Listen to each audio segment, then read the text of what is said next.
ہر درد سے آزاد ہو کر۔ محبت میں بے بسی انسان کی روح کے ریشے ریشے کر دیتی ہے۔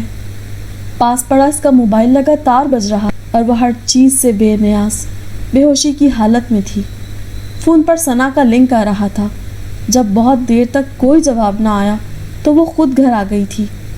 دروازہ اندر سے لاک تھا۔ ثنا نے کافی دیر دروازہ کھٹکھٹانے کے بعد ملازمہ سے چابی منگوائی تھی۔ دروازہ کھلتے ہی سامنے کا منظر دیکھ کر ثنا پریشانی میں اوندھی منہ پڑی جنت کے پاس آئی تھی۔ بہت کوششوں کے بعد بھی جب وہ نہ اٹھی تو وہ ملازمہ کے ساتھ مل کر اسے گاڑی تک لائی تھی۔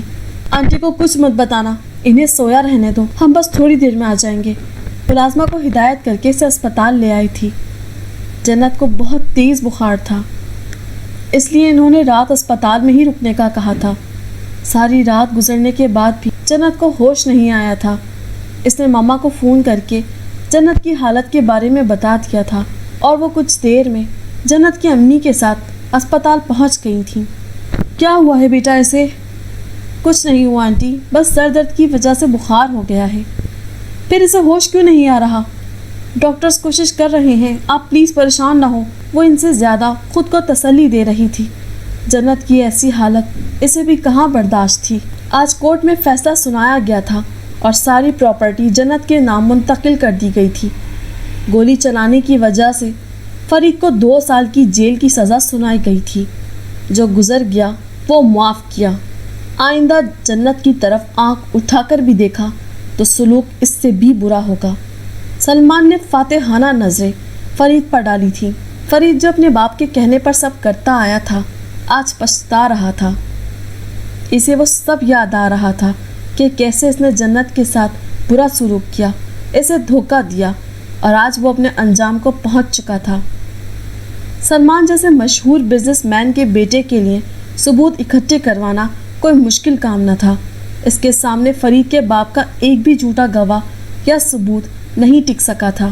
وہ مطمئن تھا اور اب جنت کو اس کے خواب لوٹانا چاہتا تھا، لیکن یہ سوچ کر وہ پریشان ہونے لگا تھا کہ وہ اب آگے بڑھ چکی ہے۔ دل سے نہ صحیح مگر وہ اپنے قدم آگے بڑھا چکی تھی۔ اپنا نیا راستہ وہ اپنا چکی تھی۔ اب اسے پھر واپس لانا سلمان کو اچھا نہیں لگ رہا تھا، لیکن اب آگے اسے کیا کرنا تھا وہ جانتا تھا۔ اس لیے ابھی اس نے یہ سب جنت سے چھپانے کا فیصلہ کیا تھا۔ شام کے قریب جا کر جنت کو ہوش آیا تھا، لیکن بخار ابھی تک برقرار تھا۔ ڈاکٹر نے ابھی مزید اسپتال میں رکھنے کا کہا تھا، اس لیے ثنا آنٹی کو جنت سے ملوا کر اب گھر جانے کا کہہ رہی تھی۔ آنٹی، جنت اب ٹھیک ہے، آپ گھر جائیں، میں رات جنت کے ساتھ رکوں گی۔ نہیں بیٹا، میں اس حال میں اسے چھوڑ کر نہیں جاؤں گی، وہ بد ضد تھی۔ آنٹی دیکھیں، آپ کی طبیعت خراب ہو جائے گی تو مزید مسئلہ ہو جائے گا، میں وعدہ کرتی ہوں۔ ثنا نے انہیں سمجھا کر گھر بھیج دیا تھا۔ اب وہ جنت کے کمرے میں اکیلی تھی، اب تک جو سب کے سامنے خود کو مضبوط دکھانے کی کوشش کر رہی تھی، سب لمحے میں ہار گئی تھی۔ ایک بے رحم آنسو اس کی پلکوں سے ہوتا ہوا جنت کی پلکوں پر جا گرا تھا، اور پھر ایک کے بعد ایک گرتے چلے گئے وہ آنسو۔ اس نے جیسے جنت کی منت کی، کیوں خود کو اور ہمیں تکلیف دے رہی ہو؟ بس کر دو، خدا کا واسطہ ہے تمہیں جنت، خدا کا واسطہ۔ سسکتے ہوئے اس نے ہاتھ جوڑ دیے تھے۔ آنسو جنت کی کنپٹی سے اب اس کے بالوں کو بھگو رہے تھے۔ کوئی قیامت نہیں آ گئی اس کے جانے سے؟ اب کہ وہ غصے سے بولی تھی، پتہ نہیں قیامت اسے نہیں کہتے تو اور کسے کہتے ہیں؟ نہایت دھیمی آواز میں وہ بولی تھی، جو ثنا بمشکل ہی سن پائی تھی۔ جنت، وہ شخص تمہارے قابل تھا ہی نہیں۔ اب وہ اسے پیار سے سمجھا رہی تھی، میں خود تمہارے لیے ڈھونڈوں گی، دیکھنا، اتنا پیارا پرنس۔ یہ شاید بہلا رہی تھی، جیسے بچہ جب کسی چیز کے لیے ضد کرتا ہے۔ پلیز میری بات مان لو۔ جنت نے اذیت سے آنکھیں میچ لی تھی۔ پہلے جیسی ہنستی مسکراتی وہ حسرت سے اسے دیکھ رہی تھی۔ اور ہنس لو، بہت سارا، پلیز نہ، وہ بھی اس کی جان تھی، کیسے رکتی؟ ثنا، جنت، نہیں کرو، پلیز کر لو۔ ثنا، جی؟ وہ محبت سے جنت کے بال سہلا رہی تھی۔ میرا دل چاہتا ہے کوئی مجھے اٹھا اٹھا تڑپا تڑپا کر مارے کہ اس بے وفا کے لیے اپنے پیارے رشتوں کو دکھ دیے۔ نہیں میری جان،